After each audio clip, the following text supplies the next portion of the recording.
हाम्रो पार्टी लुम्बिनी प्रदेशका in charge comrade त्यसै गरी लुम्बिनी प्रदेश पार्टी अध्यक्षज्यू, पार्टीका सम्पूर्ण जिम्मेवार कमरेडहरू, पत्रकार मित्रहरू, सर्वप्रथम अर्घाखाँची र यो सन्धि खर्कमा मेरो दोस्रो पत्रकार सम्मेलन हो।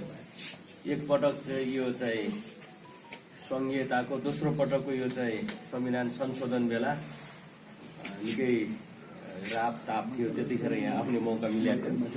त्यतिखेर पनि निकै तातो बहस साथीहरूसँग भएको थियो, मलाई ताजा नै सम्झना छ। अहिले फेरि पार्टीको एक खालको बहस र पार्टीभित्र भएको बहसको सन्दर्भमा पार्टीको चाहिँ खास गरी हामी चाहिँ प्रशिक्षण कार्यकर्ता भेला प्रशिक्षणमा आउने क्रममा यो जमघट भएको छ। आयोजक साथीहरूलाई विशेष धन्यवाद छ र खास गरी पत्रकार साथीहरूसँग यो मौका मिलेको छ, म खुसी व्यक्त गर्दछु। पत्रकार साथीहरूकै प्रश्नमा नै बढी चाहिँ हामी जाउँला र पछि इन्चार्ज कमरेडले अझ विस्तृत विषयहरू राख्नुहुनेछ। मैले केही विषयहरू मात्रै राख्न चाहन्छु। अहिले हामी नेपाल कम्युनिस्ट पार्टी नेकपा स्थापना भयो, झन्डै 3 वर्षको अन्तरालमा हामीले निकै ठुलो आकांक्षा र नेपाली जनताको भावनाको प्रतिबिम्बन स्वरूप त्यो एकता भएको थियो। दुईवटा फरक पार्टीहरू, आफ्नै पृष्ठभूमि सहितका पार्टीहरू, जसले नेपालमा जनवादी क्रान्ति गर्नुपर्छ भनेर सशस्त्र सङ्घर्ष, शान्तिपूर्ण सङ्घर्ष या जनतामा गएर लोकप्रिय मतबाट आफूलाई परीक्षण गर्ने नेपाली मौलिकता सहितको राजनैतिक अभ्यासहरू गर्दै आएको दुईवटा पार्टीहरू 65-63 को जनआन्दोलनसम्म आउँदा र नयाँ संविधान बनिसकेपछि कमरेड पुष्पलालको नेतृत्वमा स्थापना भएको नेपाल कम्युनिस्ट पार्टी नेकपाले जो नेपाली समाजको विश्लेषण गरेको थियो, अर्ध सामन्ती अर्ध औपनिवेशिक खालको, जहाँ राष्ट्रिय र जनवादी क्रान्ति गर्ने, एकातिर राष्ट्रिय स्वाधीनता राष्ट्रियतालाई मजबुत बनाउने, वैदेशिक हस्तक्षेप अन्त्य गर्ने, अर्कोतिर कि सामन्तवादबाट देशलाई मुक्त गर्ने उद्देश्य थियो, त्यो पूरा भयो मूल रूपमा भन्ने दुवै पार्टीहरूको विश्लेषण भयो। त्यो विश्लेषण पछि अबको गन्तव्य के हो भन्दा समाजवादमा जाने गन्तव्य। समाजवादमा यसै जान सकिँदैन। राजनीतिक रूपले समाजवादको उद्देश्य राखे पनि त्यसका भौतिक पूर्वाधारहरू बनाउन जरुरी छ सचेत रूपले भन्ने दुवै पार्टीको विश्लेषण रह्यो। र यो सबै विश्व कम्युनिस्ट आन्दोलनका अनुभवहरू हेर्दा पनि देखिन्छ। खास गरी पेरिस कम्युनको आफ्नै खालको चाहिँ मौलिकता छ, रुसी क्रान्तिको आफ्नै खालको मौलिकता छ, चिनिया क्रान्तिको आफ्नो खालको चाहिँ विशेषता रहेको छ। र दोस्रो विश्वयुद्धको वरिपरि हेर्दा कति क्रान्तिहरू राष्ट्रिय मुक्ति आन्दोलनसँग जोडिएर भियतनाम जस्ता, कोरिया जस्ता देशहरूमा अर्को ढङ्गले क्रान्ति भयो, क्युबा लगायतका ल्याटिन अमेरिकी देशहरूमा फरक ढङ्गले क्रान्तिहरू भए। त्यति मात्र होइन, पछिल्लो समयमा ल्याटिन अमेरिका हुँदै भारतका प्रयोगहरू हुँदै हाम्रो आफ्नै प्रयोग पनि नयाँ भए, जसमा हामी दलीय प्रतिस्पर्धाबाट, लोकतान्त्रिक अभ्यासबाट हाम्रो आफ्नो वैज्ञानिक सिद्धान्तलाई, क्रान्तिकारी सिद्धान्तलाई जनतामा अनुमोदन गर्दै हामी शान्तिपूर्ण प्रतिस्पर्धाबाट हामी समाजवादमा जान सक्छौं। यो अहिलेको विश्वको राजनीतिको एउटा विशेषता रहेको छ, नेपालको कम्युनिस्ट आन्दोलनको विशेषता र मौलिकता रहेको छ भन्ने दुवै पार्टीले स्वीकारेर विश्लेषण गरेर हामी एक ठाउँमा एकताबद्ध भएका थियौं। यो आज पनि सान्दर्भिक छ, आज पनि ठिक छ। र त्यही सन्दर्भमा पहिले गठबन्धन, पछि चाहिँ हामी एकता गर्यौं र चाहिँ हाम्रो उद्देश्य के थियो भने महाधिवेशन मार्फत एउटा राम्रो बहस गरेर अबको नेपाली कम्युनिस्ट आन्दोलन मात्र होइन कि विश्व कम्युनिस्ट आन्दोलनलाई पनि नेपालको क्रान्तिकारी आन्दोलन एउटा दिशानिर्देश गर्न सक्छ, एउटा प्रेरणा दिन सकोस् कि मौलिक ढङ्गले विश्व कम्युनिस्ट आन्दोलन अगाडि लान सकिन्छ है आफ्ना देशहरूमा भन्ने एउटा प्रेरणा दियोस् भन्नेसम्म हाम्रो आकांक्षा थियो। तर आज बिचैमा यसमा चाहिँ अलिकति अवरोध आएको छ र फेरि पनि हाम्रो आकांक्षा, हाम्रो चाहना, हाम्रो उद्देश्य कि नेपाल कम्युनिस्ट पार्टी नेकपा जो आज हामीले कमरेड माधव नेपाल जो अध्यक्ष हुनुभएको छ, उहाँको नेतृत्व 15 वर्ष लामो तत्कालीन एमालेको महासचिव भएर जनताको बहुदलीय जनवादको विचार राजनीतिक कार्यक्रमलाई नेतृत्व गर्नुभयो, जसले एउटा जनव्यापी, एउटा लोकप्रिय, एउटा क्रान्तिकारी कम्युनिस्ट आन्दोलन शान्तिपूर्ण प्रतिस्पर्धाबाट निर्माण गर्नुभयो। उहाँ कमरेड हामीसँग हुनुहुन्छ। कमरेड प्रचण्ड, जसले 10 वर्षको जनयुद्ध हुँदै शान्ति सम्झौता संविधान हुँदै यहाँसम्म आउने चाहिँ एउटा आन्दोलनको नेतृत्व गर्नुभयो। दुवै कमरेडहरूको करिब 40 वर्षको सहकार्य पनि उहाँको एकअर्कालाई चिन्ने, सहकार्य गरेको चाहिँ इतिहास छ। उहाँहरूले चाहिँ एकअर्कालाई चिन्नु भएको छ एकातिर, अर्कोतिर कि यो आन्दोलनलाई, समाजवादतिर जाने आन्दोलनलाई नयाँ ढङ्गले लान सकिन्छ, लानुपर्छ, त्यो एउटा बाटो बनाउन सकिन्छ भन्ने उहाँहरूको आत्मविश्वास हो। त्यो मूलधारको रूपमा रहेको पार्टी को कार्यक्रम आयोजना गर्ने सिलसिलामा हामी यहाँ आएका छौँ। आज पनि म सबै पत्रकार साथीहरू मार्फत सबै नेपाल कम्युनिस्ट पार्टी नेकपाका नेता कार्यकर्ताहरूलाई म के अपिल गर्न चाहन्छु भने, बाटोमा चाहिँ हाम्रो केही बहसहरू भए पनि यो मूलधार हो, यो वरिपरि केन्द्रित हौँ र बहस गरौँ। अहिले व्यक्ति आक्षेप आरोप को के भन्ने भन्दा पनि बहस गरौँ, राजनीतिक बहस गरौँ। राजनीतिक बहसबाट हामी एकअर्कालाई प्रभावित गरौँ। हिजो तत्कालीन एमाले, तत्कालीन माओवादी केन्द्र असम्भव जस्तै लाग्थ्यो एक ठाउँमा आउनु, तर सम्भव भयो। किन भन्दा वस्तुगत रूपले एक चरणको क्रान्ति हो र अगाडि जाने बाटो पनि समाजवादको दुईटैले चाहिँ आत्मसात गर्यो। अनि त्यसको चाहिँ राजनीतिक श्रृङ्खला के हुन्छ, माध्यम के हुन्छ भन्दा शान्तिपूर्ण सङ्घर्षबाट जान्छौँ। त्यो भनेको हामी आवधिक निर्वाचन मार्फत जान्छौँ, लोकप्रिय कार्यक्रमहरू मार्फत जान्छौँ, जनताको सेवा गर्दै जान्छौँ भनिसकेपछि उद्देश्य मिल्यो। सङ्गठनात्मक विधि पद्धतिहरूमा हामी एकैसाथ एउटै सिद्धान्तमा आयौँ, सङ्घर्षका स्वरूपहरू मिल्यो, अनि हामी अलग हुन्छौँ भन्दा पनि अलग हुन नसक्ने अवस्था बन्यो। हामी एकतामा आयौँ। त्यो वस्तुगत आवश्यकता थियो, आत्मगत प्रयत्न पनि थियो। र फेरि पनि आज नेकपा अलग छ भनेर केही साथीले अलग देखाउन खोजे पनि त्यो अलग हुँदैन। कि त्यो एउटा बाटो नै विचलन भएर अर्को ठाउँमा पुग्नुपर्छ। त्यहाँ नपुग्दासम्म समाजवादको बाटोमा रहँदासम्म त्यो ढिलो चाँडो यही वरिपरि गोलबन्द हुनुको विकल्प छैन, यही बहसहरूमै केन्द्रित हुनुको फेरि विकल्प छैन। यो खालको म यहाँ पत्रकार साथीहरू मार्फत राख्न चाहन्छु र यहाँहरू मार्फत म सबै नेकपाका नेता कार्यकर्ता जनसमुदायसँग पनि यही अपिल गर्न चाहन्छु। आफै पनि क्याबिनेटमा रहे, प्रधानमन्त्रीसँग झन्डै 3 वर्षमा बसे। त्यसमा चाहिँ हामीले चाहिँ विकास, निर्माण र समृद्धिको जो प्रयत्न गर्ने कोसिस गर्यौँ। पार्टीको पनि सुरुका दिनमा असाध्यै चाहिँ त्यो आकाङ्क्षा थियो, जनताको थियो, सहयोग थियो। र पछिल्लो समयमा पार्टी एकतिर, सरकार अर्कोतिर जस्तो भयो।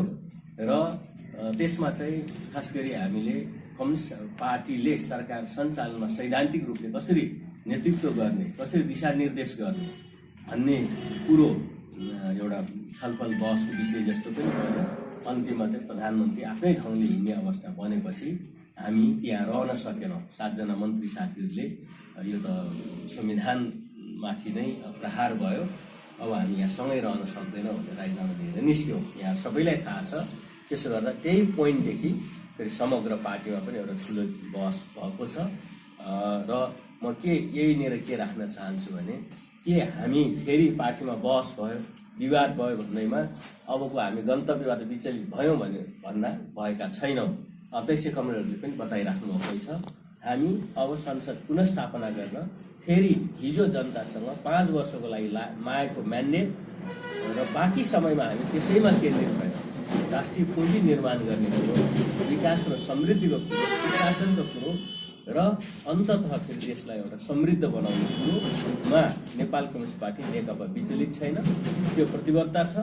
र हामीले जुन रूपमा जनमत माग्यौँ त्यो रूपमा हाम्रो प्रधानमन्त्रीको नेतृत्व गर्ने, सरकारको नेतृत्व गर्ने नेताबाट नभए पनि हामी अलिकति लज्जित जस्तो, आत्मलज्जित जस्तो पनि छौँ। होल नेकपाको कोणबाट हेर्दा किन जनताले एउटा नेतालाई दिएको होइन कि नेपाल कम्युनिस्ट पार्टी नेकपालाई मतदान गरेको हो, विश्वास गरेको हो। त्यो विश्वासलाई हामी जति पनि नेपाल कम्युनिस्ट पार्टी नेकपाका आजका नेता कार्यकर्ता छौँ, हामी आत्मसमीक्षा गर्दै आत्मालोचित हुँदै फेरि हामी त्यो बाटोमा अगाडि जान्छौँ। पार्टीमा सानातिना अवरोधहरू आए पनि हामी यो बाटोबाट विचलित छैनौँ। हाम्रो यो आत्मविश्वास कमजोर भएको छैन। म यो कुरो राख्न चाहन्छु।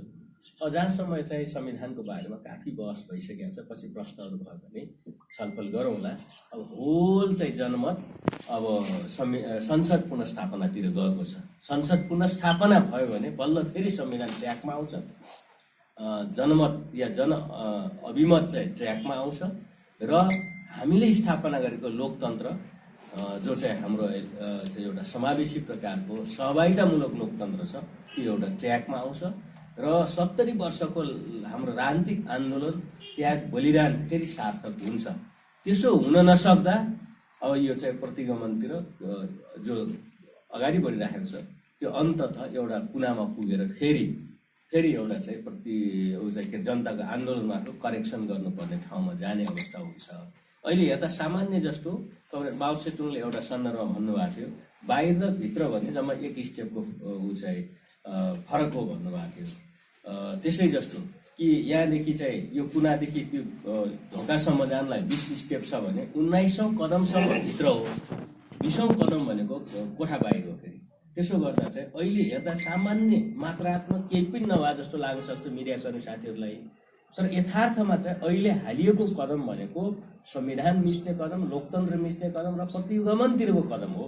त्यसलाई रोक्न सकिएन या सच्याउन सकिएन भने त्यो हिँड्दै त्यो धेरै पर पुगिसक्छ। त्यो घरभित्रतिर आउने कदम होइन, बाहिरतिर सडकतिर जाने कदम हो।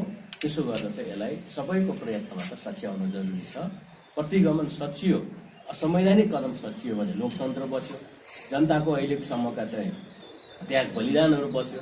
होइन भने फेरि हामी नेपाली जनताले अर्को प्रकारको अलिक ठुलै आन्दोलन मार्फत त्यसलाई सच्याउने र फेरि नयाँ गन्तव्य समाजवादको गन्तव्यतिर जाने हाम्रो जिम्मेवारी रहेको छ। यस अर्थमा म यही मञ्चबाट केपी ओली र उहाँको ग्रुपलाई पनि यो तपाईँहरू हिँडेको बाटो प्रतिगमनको बाटो हो, अलोकतान्त्रिक बाटो हो, असंवैधानिक बाटो हो, जनमत विरोधी बाटो हो। यसले कहीँ पनि पुर्याउँदैन।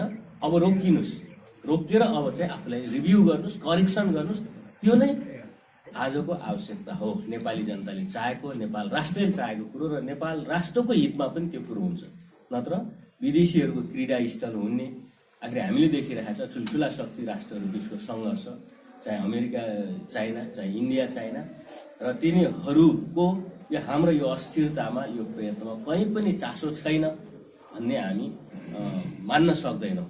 अब अहिले कुनै देशलाई आरोप भन्दा पनि यो चाहिँ मुख्य कुरो चाहिँ केपी शर्मा ओलीकै कदम हो। तर यसमा रणनीतिक स्वार्थहरू छैनन्, रणनीतिक रूपले चाहिँ स्वार्थका खेलहरू छैनन् भन्ने कहीँ पनि तथ्यहरूले पुष्टि गर्दैन। त्यसैले यही ठाउँमा रोकेर राष्ट्रियताको लागि, नेपाली जनताको लागि, स्थापित लोकतन्त्रको लागि चाहिँ तपाईँहरू चाहिँ जिम्मेवार बन्नुहोस् भन्ने नै मेरो अनुरोध छ। धन्यवाद।